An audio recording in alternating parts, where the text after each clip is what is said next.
दरम्यान संभाजी भिडे गुरुजी यांच्या शिवप्रतिष्ठान संस्थेचे धारकरी दरवर्षी वारी सोहळ्यामध्ये सहभागी होत असतात।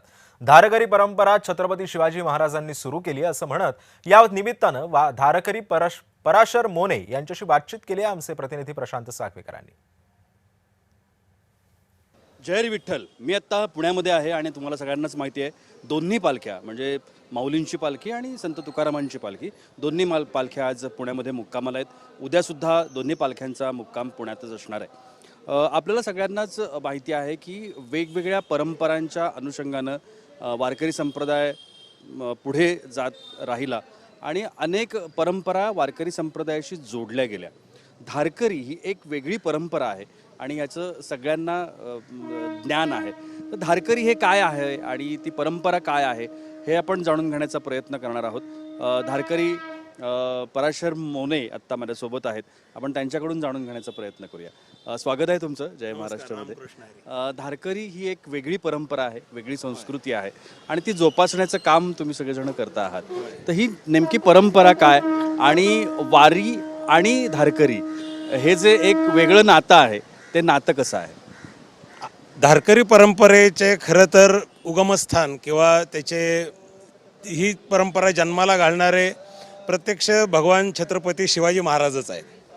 आपल्या महाराष्ट्राचं फार मोठं भाग्य आहे की या महाराष्ट्रामध्ये ज्ञानोबा तुकोबारायांनी निर्माण केलेली भक्तीची परंपरा आहे, तसंच शिवाजी महाराज संभाजी महाराज यांनी निर्माण केलेली पराक्रमाची, राष्ट्र उद्धाराची, राष्ट्रभक्तीची परंपरासुद्धा आहे।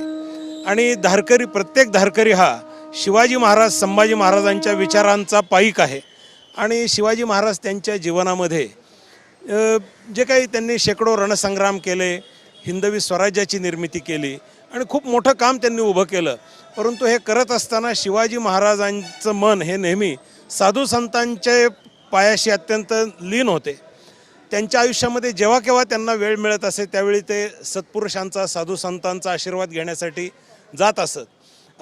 तुकाराम महाराज असतील, चिंचवडचे मोरया गोसावी देव महाराज असतील किंवा पाटगावचे मौनी महाराज असतील, सज्जनगडचे रामदास स्वामी असतील, या तत्कालीन सर्व संत महंतांच्या बाबतीत शिवाजी महाराजांची ती भावना आपल्याला दिसून येते। आम्ही सगळे शिवाजी महाराजांचे पाईक आहोत आणि आजच्या काळामध्ये आपल्या सगळ्यांना ठाऊक आहे ज्ञानोबा तुकोबारायांची पालखी हा मोठा सोहळा असतो महाराष्ट्रामध्ये।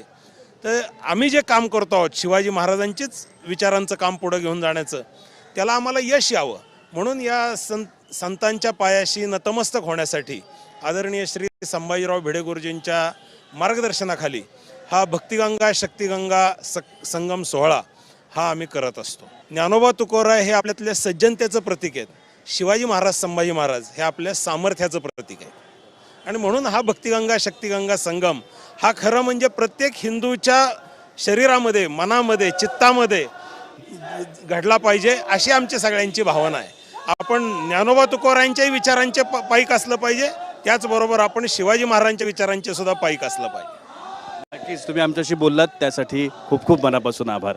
धारकरी परंपरा आहे आणि ही धारकरी परंपरा जोपासण्यासाठी हे सगळे कार्यकर्ते सातत्यानं काम करतायत, त्यांना आपण शुभेच्छा देऊया।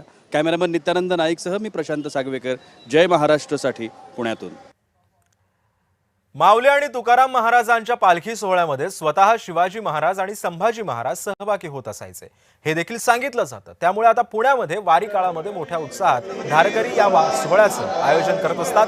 शिवप्रतिष्ठान संस्थेचे सर्वेसर्वा संभाजी भिडे गुरुजी यांच्या सोहळ्याला या उपस्थित असतात आणि मार्गदर्शन सुद्धा ते यावेळी करतात। यावेळी रायगडातून छत्रपती शिवाजी महाराज यांच्या समाधीवरून आलेली शिवज्वाला, वाडी बुद्रुक येथून छत्रपती संभाजी महाराज यांच्या समाधीस्थळावरून आलेली संभाजी ज्वाला, तसंच धारकरी परंपरेचा मानाचा भगवा ध्वज यांचं पूजन करण्याची परंपरा आहे। यावर्षी भाजपचे पुणे शहराध्यक्ष धीरज घाटे यांच्या प्रमुख उपस्थितीमध्ये हे पूजन करण्यात आलं आहे।